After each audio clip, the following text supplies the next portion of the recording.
palavra do Senhor. Foi, pois, Jesus 6 dias antes da Páscoa a Betânia, onde estava Lázaro, o que falecera e a quem ressuscitara dos mortos. Fizeram-lhe, pois, ali uma ceia, e Marta servia, e Lázaro era um dos que estavam à mesa com ele. Então Maria, tomando uma libra de unguento de nardo puro, de muito preço, ungiu os pés de Jesus e enxugou-lhes os pés com os seus cabelos, e encheu-se a casa do cheiro do unguento. Então, um dos seus discípulos, Judas Iscariotes, filho de Simão, o que havia de traí-lo, disse: por que não se vendeu este unguento por 300 dinheiros e não se deu aos pobres? Ora, ele disse isso não pelo cuidado que tivesse dos pobres, mas porque era ladrão e tinha bolsa e tirava o que ali se lançava. Disse, pois, Jesus: deixai-a, para o dia da minha sepultura guardou isto. Porque os pobres sempre os tendes convosco, mas a mim nem sempre me tendes.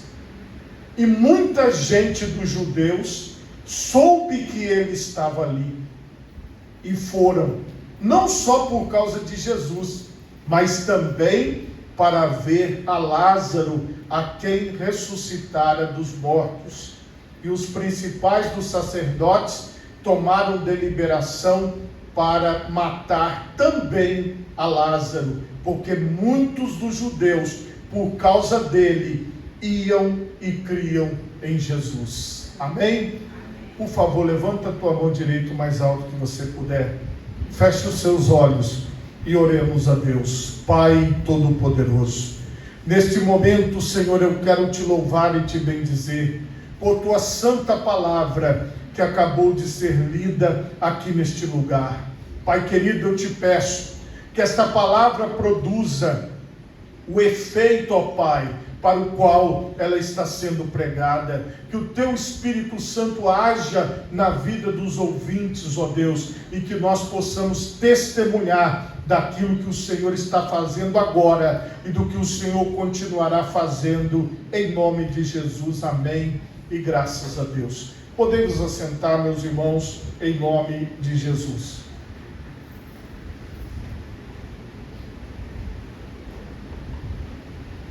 Meus irmãos, o tema da mensagem nesta noite é jantar em Betânia.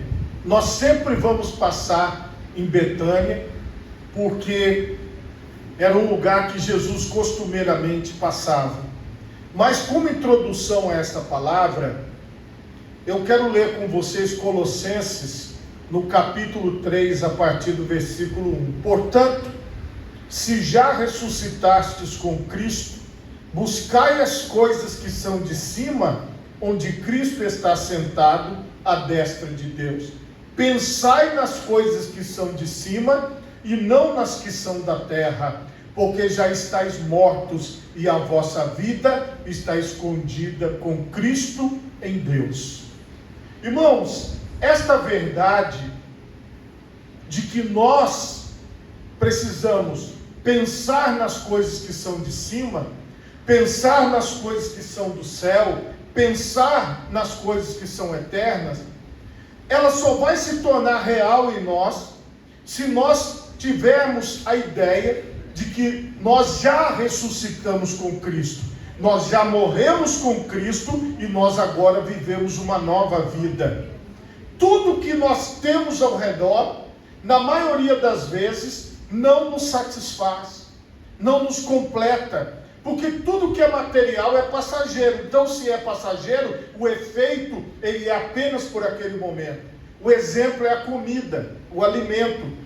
Quando você toma café da manhã, vai chegando a hora do almoço, você sente fome novamente, porque o alimento ele consegue cobrir de energia o seu corpo por um período. Depois você precisa se alimentar novamente.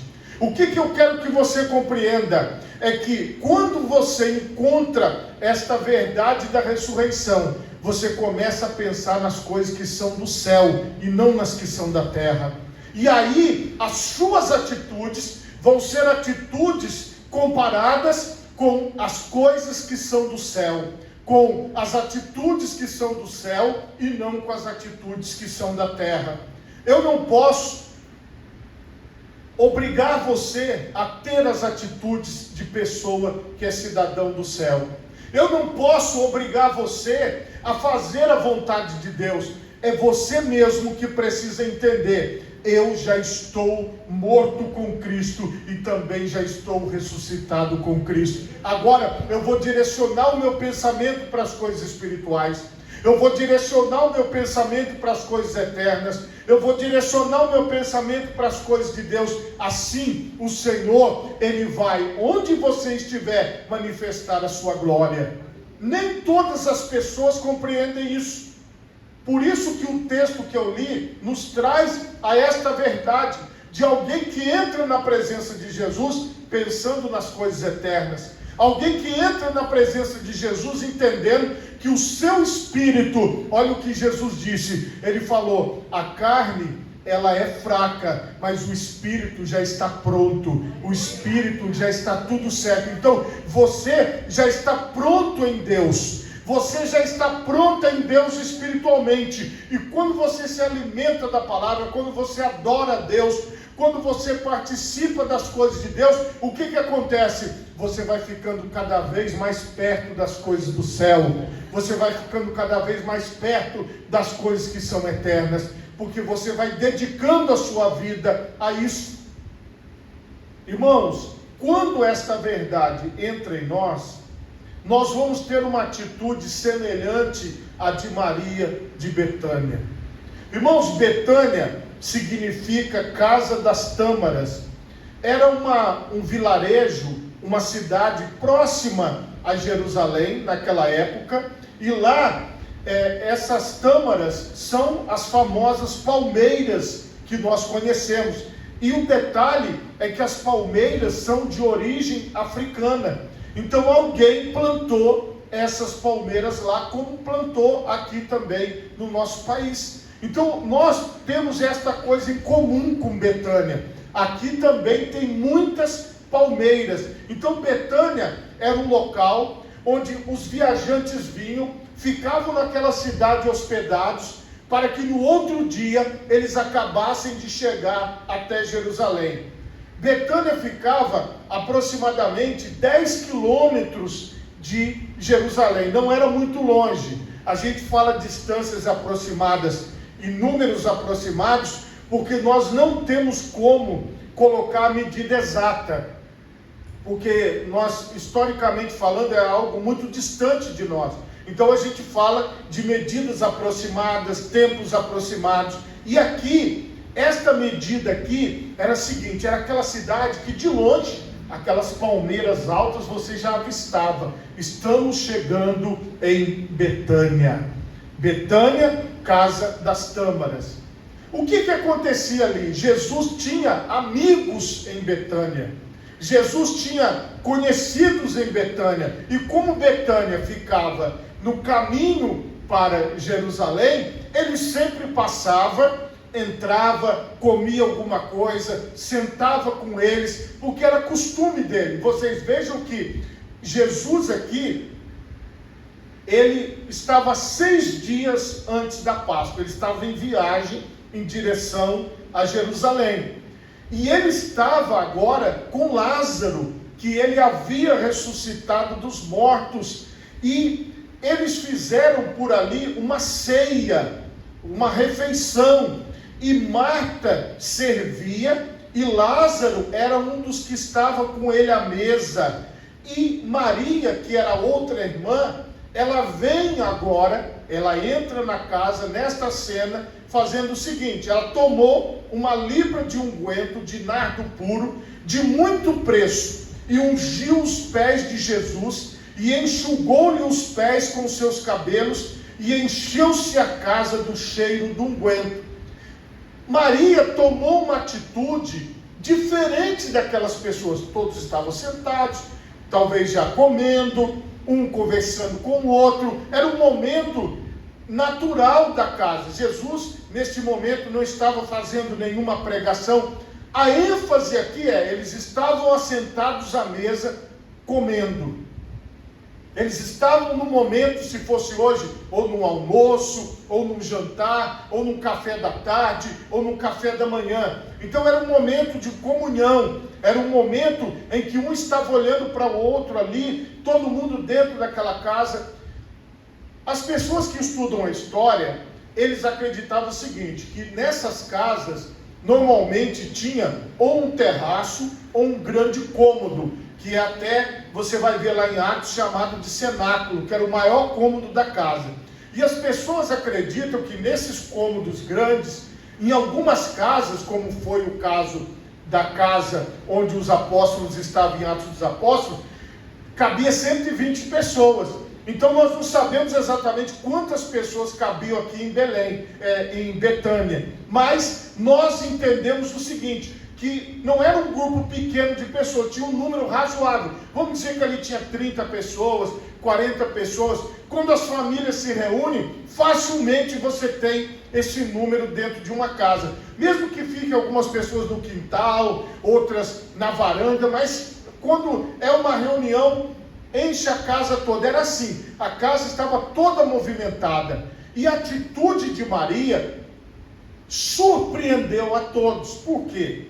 Esse vaso de alabastro é um sulfato de cálcio branco ou amarelo de nardo e era trazido da Ásia Menor, não era produzido lá dentro daquela redondeza. E 300 denários significava mais ou menos 300 dias de um trabalhador. Era quase um ano de trabalho o preço daquele nardo puro, daquele perfume. Era muito caro. A pessoa que tinha posse para comprar um perfume daquele tinha que ter uma condição financeira boa. Porque você imagina, você pegar um ano inteiro praticamente do seu salário para comprar um perfume. Então veja, mesmo para aquela época ou para a nossa, 300 dias de um trabalhador é muita coisa. Então preste atenção que o valor que aquela mulher tinha por aquele perfume, tanto financeiramente quanto afetivamente, era grande. Vocês vejam que às vezes as pessoas ficam tristes quando a televisão queima. Aquilo dói na pessoa, fala, meu Deus, eu vou ter que mandar consertar. Às vezes o liquidificador estraga, aí a pessoa, meu Deus, vou ter que comprar um liquidificador novo. Por quê? É algo que quando estraga fica caro, ou se você tiver que comprar outro, você vai ter que ir lá fazer a prestação. Então esse perfume não era um perfume qualquer igual o que eu uso, é um perfume caríssimo, era algo que não era comum o que ela fez. Mas veja, ninguém pediu para ela aquele perfume, ninguém chegou para Maria e falou, Maria, você precisa fazer alguma coisa para Jesus. Ela entendeu, eu preciso fazer algo por Jesus. Irmãos, quem tocou em Maria foi o Espírito Santo de Deus. Por quê? O Senhor Jesus revela que aquela atitude de Maria falava de algo à frente, que ainda aconteceria daqui a alguns dias. Daqui a 6 dias aconteceria a morte de Cristo, o seu sepultamento e no 3º dia a sua ressurreição. Mas antes de tudo, ela foi movida para fazer um gesto para a eternidade. O gesto dela não foi entendido por aquelas pessoas, mas foi entendido por Jesus. Era um gesto do próprio Pai Todo-Poderoso na direção do seu Filho. Às vezes, meus irmãos, nós vemos algumas pessoas tendo algumas atitudes e às vezes nós não compreendemos como que uma pessoa pode ser fiel a Deus, como que uma pessoa pode ser fiel à obra de Deus. Isso não é uma obra humana, mas é uma obra divina, é uma obra sobrenatural, porque não é só pela nossa pregação, mas é pela ação do Espírito Santo de Deus. Uma pessoa que faz essa oferta, que derrama esse perfume, e o perfume era tão forte, tão gostoso, tão bom, que todo mundo começou a sentir aquele perfume. Então, Judas Iscariotes, filho de Simão, o que daqui a alguns dias havia de traí-lo, disse: por que não se vendeu este unguento por 300 dinheiros e não se deu aos pobres? Judas Iscariotes não ficou satisfeito, ele verbalizou, ele falou em voz alta, ele deixou bem claro para todos naquela casa, seja 40 pessoas, seja 30, seja 50, ele falou como se fosse aqui, olha, nesse culto, dizendo: olha, eu não concordo com a atitude de Maria. Maria desperdiçou o perfume em Jesus. Isso não podia ter sido feito. Por que você não falou antes, Maria? Porque se você falasse o que você ia fazer, a gente ia falar para você não fazer. Então, irmão, tem coisa que nós fazemos para Deus que as pessoas não precisam ficar sabendo. Entendeu? Por quê? Porque tem muita gente que não compreende. Ela não pediu licença, ela não pediu: Jesus, eu posso. Ela não falou com os apóstolos assim: gente, eu estou pensando em fazer algo para Jesus, o que vocês acham? Não, ela foi lá e fez. Ela foi lá, abriu o frasco do perfume e derramou em Jesus. E ela pegou os seus cabelos e foi enxugando os pés do Senhor, foi enxugando o Senhor aonde pingava aquele perfume. Então ela adorou ao Senhor Jesus com perfume e com os seus cabelos. Uma coisa totalmente inusitada, totalmente fora do padrão que estava estabelecido para todos que estavam naquela casa. E isso gerou em todos, talvez, quando uma pessoa começa a falar contra alguém que fala a obra de Deus, faz a obra de Deus, algumas pessoas ao redor começam a concordar. É isso mesmo. Porque, irmãos, preste atenção numa coisa: gente para levantar do contra vai ser igual a multidão que gritou: crucificam. As pessoas são muito levadas para o mal. As multidões são levadas para o mal, o grupo é levado para o mal, e você tem que tomar cuidado. Ela era sozinha, mas ela não deixou de adorar, ela não deixou de secar os pés de Jesus com os seus cabelos, ela não deixou de fazer a obra de Deus. E isso aqui mostra o seguinte: veja bem, ora, ele disse isso, e está claro aqui, não pelo cuidado que tinha dos pobres, mas porque era ladrão e tinha a bolsa e tirava o que ali se lançava. As pessoas entendiam a intenção. O apóstolo João, inspirado pelo Espírito Santo, que foi relatando isso aqui, ele sabia.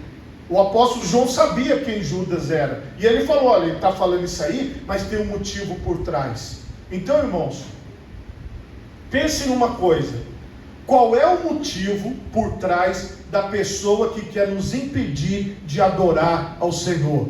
Qual é o motivo por trás da pessoa que quer nos impedir de fazer o nosso melhor na presença de Deus? Sempre vai ter um motivo, mas entenda, o motivo que me faz adorar é maior do que o motivo da pessoa que não quer que eu adore. Então eu vou continuar louvando, eu vou continuar buscando a Deus, porque uma pessoa pode olhar para mim e falar assim: mas o pastor, ele canta desafinado, mas eu vou continuar cantando, ninguém vai me impedir, mesmo se eu cantar desafinado, eu vou continuar cantando, porque eu não estou cantando para a igreja, não estou cobrando ingresso, aqui entra quem quer, participa quem quer. Então quem quer adorar, irmão, adora, quem quer glorificar, glorifica, quem quer servir a Deus, serve. Você entendeu? Então a gente vê essas pessoas que querem colocar os modelos, que querem fazer as coisas do jeito deles, eles querem nos impedir de adorar a Deus. Irmão, na igreja de Deus, você pode adorar a Deus, você pode servir ao Senhor, você pode estar na presença de Deus, porque os motivos que levam as pessoas a querer impedir a obra de ser feita, são motivos que nem vale a pena, como vocês viram aqui. Disse, pois, Jesus, agora é a palavra que vale: deixai-a, deixe ela adorar com perfume e enxugando os meus pés com seus cabelos. Pode deixar ela. E aí Judas parou de falar. Irmão, você quer ver Judas parar de falar? É quando Jesus começa a falar. Então Judas já terminou de falar, Judas, agora é só Jesus que vai falar. Entenderam, meus irmãos? Então, a palavra final é a de Judas? Não, a palavra final é a do nosso Senhor e Salvador Jesus Cristo. Então, nós estamos reunidos aqui para a palavra final de Jesus. O que Jesus falou? Deixai-a. É isso mesmo, porque o que ela está fazendo tem um sentido profético. Para o dia da minha sepultura guardou isso. Ninguém entendeu essa frase. Talvez nem mesmo Maria entendeu, mas foram entender 6 dias depois. Mas 6 dias antes, o gesto dela não tinha significado para todos ali, mas para Jesus tinha, porque ela estava movida pela vontade de adorar, ela estava movida pela vontade de fazer algo para Deus. E quem é que coloca no nosso coração a vontade de adorar? É o Espírito Santo. Quem é que coloca no nosso coração a vontade de pregar? É o Espírito Santo. Quem é que coloca na nossa vida a vontade de exaltar a Deus, de orar? É o Espírito Santo. Então ele faz a obra dentro de nós. Por isso, meus irmãos, que eu não sou fiscal de pregador. Eu não sou fiscal de quem está cantando e também não sou fiscal de quem está adorando. Porque eu sei, irmão, que uma pessoa, para abrir a boca dela diante de um público e cantar o Deus Todo-Poderoso, seja desafinado ou desafinada, pode até virar meme na internet, mas não importa o que as pessoas vão falar, o que os Judas vão achar. Nós não somos fiscais, irmãos, nem de pregação, nem de adoração, nem de nada. Nós estamos aqui para dizer: Senhor, glorificado seja o teu nome, exaltado seja o teu nome, bendito seja o nome do Senhor. É para isso que nós estamos aqui. Nós estamos somando uns com os outros. Irmãos, a pessoa pode falar o maior absurdo, e tem gente que fala bobagem, irmãos, tem muita, mas o que acontece? De repente, aquilo tem um significado para alguém que eu não estou sabendo. Irmãos, uma coisa que eu quero explicar para vocês: quem dirige o trabalho é o Espírito Santo.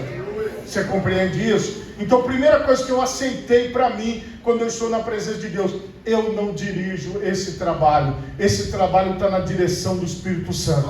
Então o Espírito Santo vai fazer umas coisas, vai tocar em pessoas, vai trabalhar de uma forma que às vezes nós não vamos estar entendendo, mas aquilo pode ter um significado para alguém, talvez não tenha para nós. Então, se não tem significado para mim, eu tenho que fazer o quê? Dizer: Senhor, me revela. Um dia eu quero entender por que eu passei por isso, ou por que eu vi isso, ou por que eu estou neste lugar. Então as coisas de Deus, irmãos, elas são muito mais do que aquilo que nós vemos.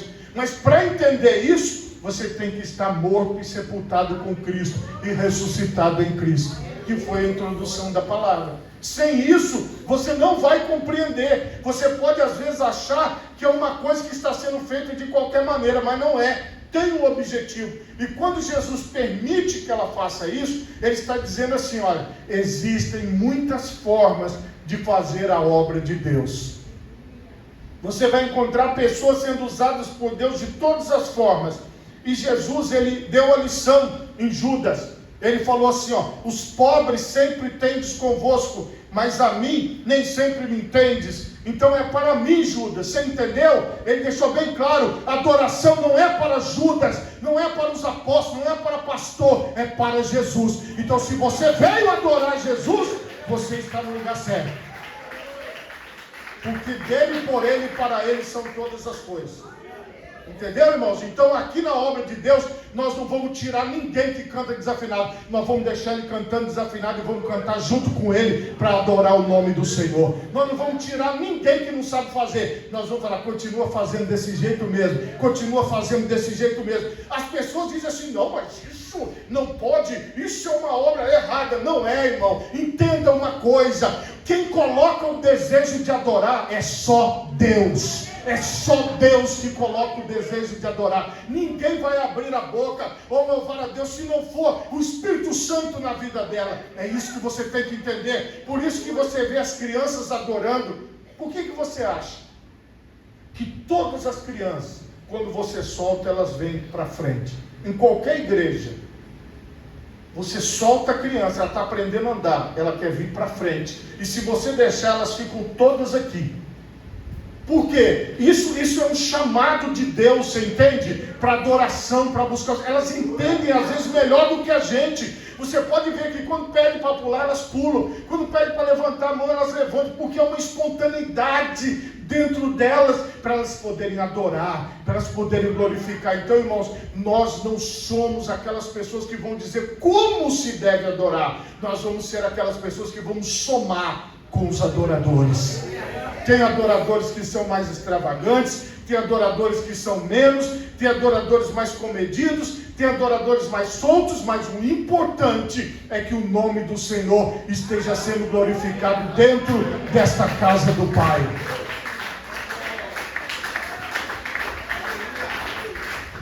Eu falei para vocês que lá tinha muitas pessoas, e muita gente dos judeus soube que ele estava ali, e foram, não só por causa de Jesus, mas também para ver a Lázaro, a quem ressuscitara dos mortos.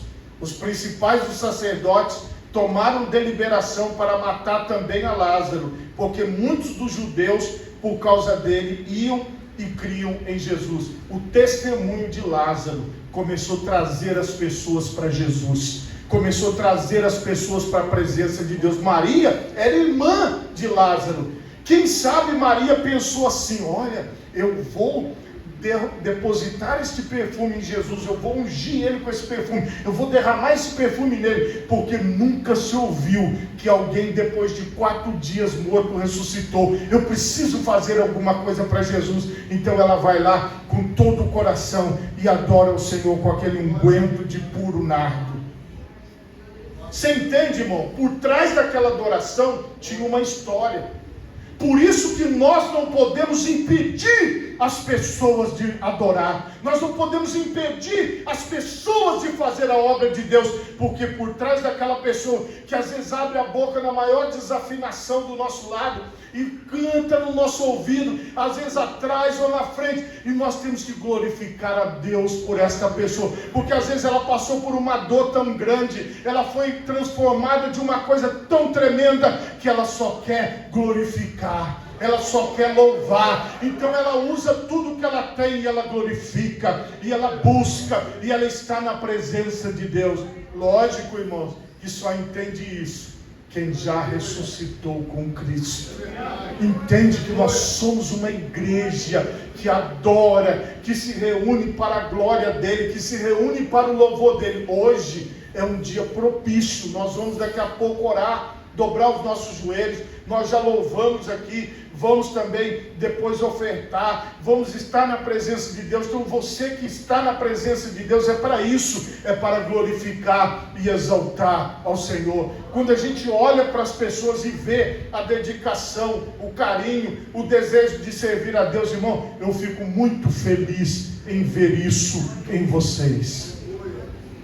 E vocês não precisam ter vergonha de adorar, não precisam ter vergonha do seu jeito, da sua forma de ser. Ninguém vai te moldar como robô, dizendo: não, você tem que falar como pastor, ou você tem que falar como fulano de tal. Não, você vai falar do jeito que Deus fez você, porque as pessoas que você vai alcançar, eu não vou alcançar. As pessoas que o Senhor vai colocar no seu caminho para você ministrar, pode não ser a que Ele vai colocar no meu. Então é da sua maneira que o Espírito Santo trabalha na sua vida.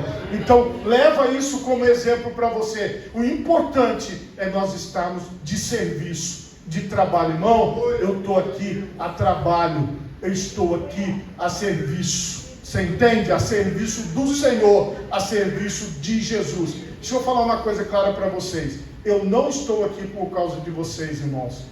Ai, pastor, puxa vida, não estou, irmãos. Não venho aqui por causa de vocês, eu venho aqui por causa de Jesus. Você entende? Agora eu vou te pedir uma coisa. Não venha para a igreja por causa de A, B ou C, de ninguém. Venha por Jesus, entende? Ame Jesus de uma forma extraordinária, que você entra na presença dele, porque você já é um ressuscitado, você entende? Você está com Cristo, Cristo e você são um. Então quando você faz as coisas para Deus, quando você está na presença de Deus, é só você e Deus. estão falando da gente, estão criticando, estão falando, mas é você e Deus, é você e o Senhor. Uma vez, irmãos, teve uma pastora que falou assim: você já percebeu que você dá uns streamlink, você tem uns tique pregando, dá umas mexidas assim? Eu não tinha prestado atenção ainda, porque as minhas mensagens são gravadas. Eu comecei a prestar atenção, eu falei: não é que é verdade, rapaz? Eu falei: olha só, eu dou uns streamlink ali, isso nem passa pela minha mente, esse tique, esse streamlink. Engraçado que essa pastora, que é bem observadora, ela ficou incomodada comigo. E tem gente que, igual no caso dela, né, que não consegue assistir eu falando por causa dos streamlink. Aí depois eu fui ver, nossa, irmãos, tem muito pregador que tem esses streamlink. Agora tem pregador que não tem streamlink nenhum, a pessoa fica assim, ó, tranquila, anda, sem dar os streamlink, sem gritar, sem nada. Então, irmãos, o que acontece? Esta é a forma, por exemplo, que eu tenho, você vai ter a sua, os irmãos vão ter a dele, cada um vai ter a sua. Então, eu não tenho como moldar você do meu jeito, e você não tem como me moldar do seu jeito, mas uma coisa nós temos como fazer: nos unir para estar na presença de Deus, entende? Nós continuarmos firmes nesta adoração, nesta fé, em torno da obra de Deus. Se você pode, coloque as duas mãos na altura do seu coração, feche os seus olhos e oremos a Deus. Pai Todo-Poderoso, neste momento eu quero te